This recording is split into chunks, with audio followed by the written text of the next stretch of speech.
Olá, meu nome é Rosana Pereira e estou aqui para falar com vocês sobre a plataforma Mais Brasil. E nesse vídeo nós vamos falar sobre a importância da legislação. Trata-se de recursos públicos, captação de recursos da União, transferências voluntárias, recursos públicos. Recurso público é igual à lei. Nada sai do cofre público se não estiver baseado em uma lei que oriente de como e o que fazer para que esse recurso seja aplicado. Nós estamos falando de muitos bilhões de reais. Somente no Siconv, que é um dos sistemas da plataforma Mais Brasil, foram apontados 815 mil propostas cadastradas, que equivalem a 115 bilhões de reais, 69 bilhões já liberados. Enfim, quando nós vemos estes números, olhamos para estes números e entendemos que esse é um recurso nosso, é um recurso público, efetivamente precisa ser gerido, precisa ser fiscalizado, a população precisa ter conhecimento do que é feito, com esse, e que são recursos públicos, enfim, que nós precisamos ter uma gestão, ter um controle. E nós só temos estas informações por causa do Siconv, ou seja, tudo que é movimentado dentro do sistema, ele gera esta informação. E a legislação para transferências começa na Constituição. Constitucionalmente, os órgãos, os gestores dos recursos, os governos, nos 3 níveis, federal, estadual, municipal, eles devem gerir os recursos públicos sempre com base na lei, sempre com base no PPA, na LDO, na LOA. Então, existe o Decreto 6170 de 2007, que ele fala como serão feitas essas transferências, em que momentos. A Portaria Interministerial 424, ela nos deixa claro o que fazer, o como fazer. A 13019, que é uma lei específica para as organizações da sociedade civil, ela diz também como deve ser feito e o que pode ser feito. E o Decreto 8726 regulamenta a 13019. Para a administração pública ainda tem mais uma lei, a 8666 de 1993 e suas alterações. Inclusive, há pouco tempo já está sendo estudada e discutida no Congresso uma lei que vai substituir a 8666. Vamos aguardar. E por que eu falo que a 866 é importante também? Porque as organizações da sociedade civil com atividades complementares ao SUS, elas têm que entender que em algum momento ela vai também precisar executar algumas orientações da 8666. Bom, o plano plurianual, que é um planejamento estratégico da União para 4 anos, ela é uma lei, vira uma lei depois de planejada. Este ano, inclusive, está sendo estudado o PPA, ou seja, já foi apreciado e aprovado o PPA para a próxima gestão do governo federal. Ela vale por 4 anos. O último ano sempre é uma herança do governo que está na gestão para aquele que assume, para ter um ano de tempo para poder fazer o seu próprio planejamento. Então, ela é uma lei. E ela estrutura os programas, os temáticos, os programas de gestão.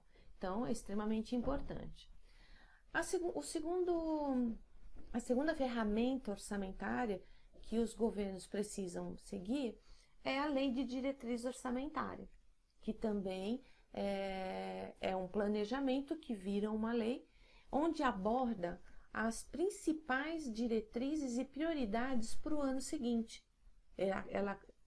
Ela compõe, no seu texto, ela tem normas e parâmetros que vão elaborar a própria lei orçamentária, ou seja, ela dispõe em algumas seções específicas para tratar das transferências, por exemplo, no setor privado. Então, aí por isso que eu sempre falo, a LDO vai ditar as regras do jogo, né? Quem pode participar, o que pode ser feito, então ela é extremamente importante. E por fim, a lei orçamentária anual, que estamos em 2019 numa lei aprovada, discutida no ano anterior e aprovada, ou seja, estima receitas que serão arrecadadas durante o ano e define as despesas que o governo espera realizar com estes recursos. Nesta lei, na LOA, é que fica definido os valores totais por programa do governo federal, os programas pré-definidos na LDO, e, sobretudo, as emendas parlamentares. É na LOA onde os parlamentares podem indicar valores para determinados CNPJs, estados, municípios, Distrito Federal e organizações da sociedade civil, para receberem um recurso e efetivamente executar um projeto que, claro, não deixa de ser uma política pública. Então, é na LOA que se indicam as emendas parlamentares. O Decreto 6170 de 25 de julho de 2017, ele dispõe sobre as normas relativas às transferências de recursos da União mediante convênios e contratos de repasse e dá outras providências. Todo o seu contexto, todos os seus capítulos são importantes.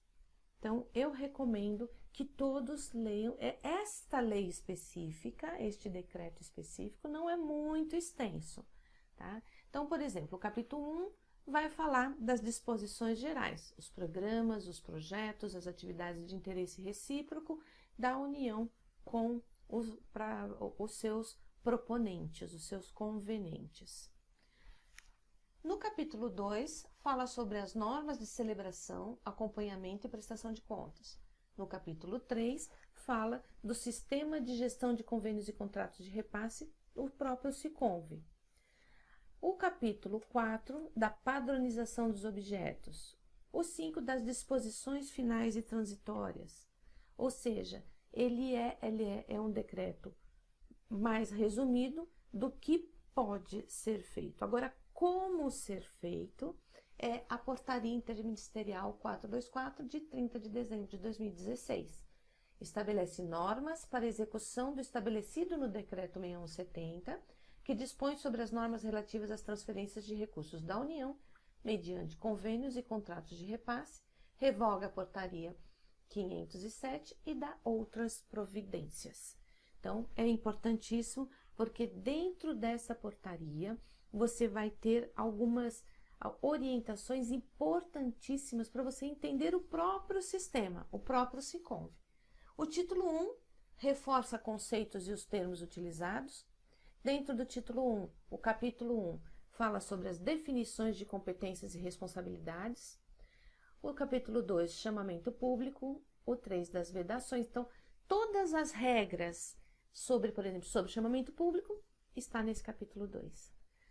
No capítulo 3, são as vedações. No capítulo 4, é sobre a plurianualidade, né? Ou seja, quando um convênio passa de um ano para o outro, o que deve ser feito. O capítulo 5, as regras para a participação do consórcio público em repasses. O título 2 já fala de cadastramento, da proposta de trabalho, da proposta do plano de trabalho, da contrapartida, do projeto básico, do termo de referência, ou seja, muitas dúvidas que aparecem durante a execução do SICONV podem ser esclarecidas se você previamente estudou a Portaria Interministerial 424. Então, ele fala, aí tem detalhado, o capítulo 1 fala sobre o cadastramento, o 2, proposta de trabalho, 3, sobre contrapartida, quem é obrigado a dar contrapartida financeira ou não. O 5, o projeto básico, o termo de referência.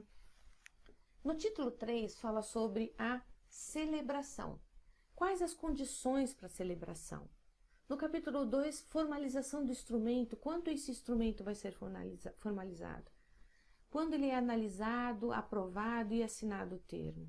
Quais as obrigações que nós temos e o concedente tem com relação à publicidade? Alteração, esse capítulo 5º, alteração do plano de trabalho, por exemplo, ele é fundamental. Muitas organizações, municípios, estados têm problemas lá na prestação de contas porque não entendeu da obrigatoriedade da solicitação de alteração quando necessária. No capítulo 4, no título 4 vai falar da execução, capítulo 1 sobre as disposições gerais da execução, o capítulo 2 da contratação com terceiros, aí dentro da contratação de terceiros, como essa contratação será feita por entidades privadas sem fins lucrativos, como essa contratação será feita por órgãos e entidades da administração pública. O capítulo 3, importantíssimo, fala dos pagamentos, como serão feitos os pagamentos dentro de um convênio, um contrato de repasse, de um termo. O capítulo 4 do acompanhamento, a obrigatoriedade do acompanhamento. O capítulo 5 já fala sobre a prestação de contas. O capítulo 6 e 7 já são as formalidades posteriores à execução, e, enfim, das disposições gerais. Podemos ver que é extremamente importante o conhecimento da lei na hora da execução, desde sua celebração até a prestação de contas, tomada de contas especial e etc. A Lei 13.019, mais conhecida como Marco Regulatório, são as regras gerais para as organizações da sociedade civil. Então, esse slide a gente pode ver o histórico da aplicação da lei, desde sua publicação, a sua apresentação, a prorrogação da vigência de validade, enfim, os temas importantes. Ela foi convertida na Lei 13.2000, vou ter que falar de novo. Nesse slide, nós podemos ver o histórico da 13.019, desde a sua aprovação, a publicação no Diário Oficial da União, as suas alterações em 2015, tudo isso é importante saber. E como que eu leio? O que eu tenho que prestar atenção na 13.019? Então, eu digo para vocês, organizações da sociedade civil, em todos os seus capítulos, em todos os seus títulos, em todas as suas seções. Tá? Podemos ver que o capítulo 1 são as disposições preliminares, no 2 já vai falar sobre a celebração do termo de fomento, do termo de colaboração, normas gerais para essa celebração, a importância da capacitação dos gestores, conselhos e da sociedade civil organizada para poder executar de forma correta, das transferências, de novo, a seção 3, da transparência e do controle, na seção 4, do fortalecimento da participação social. Enfim, em cada capítulo a gente tem as suas peculiaridades e as suas importâncias. Desde do termo de colaboração e fomento, o que é um, o que é o outro, o que é um procedimento de manifestação de interesse social, quais são as características importantes do plano de trabalho, de chamamento público, os requisitos para a celebração, quem pode, quem não pode celebrar. O capítulo 3 vai falar sobre a formalização e execução, desde os seus conceitos, das despesas, como pode ser feita, das contratações, quando é liberado o recurso, quando é obrigatório uma alteração, monitoramento e avaliação, enfim. É uma lei completa.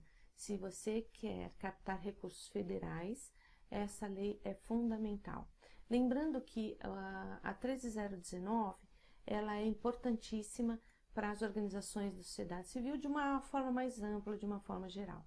Porque as organizações da sociedade civil que tenham serviços complementares ao SUS, elas, em determinado momento, o instrumento jurídico que você vai assinar, se não for um termo de colaboração, um termo de fomento, será um convênio ou um contrato de repasse. Então, atentem para o instrumento jurídico que vocês assinarem.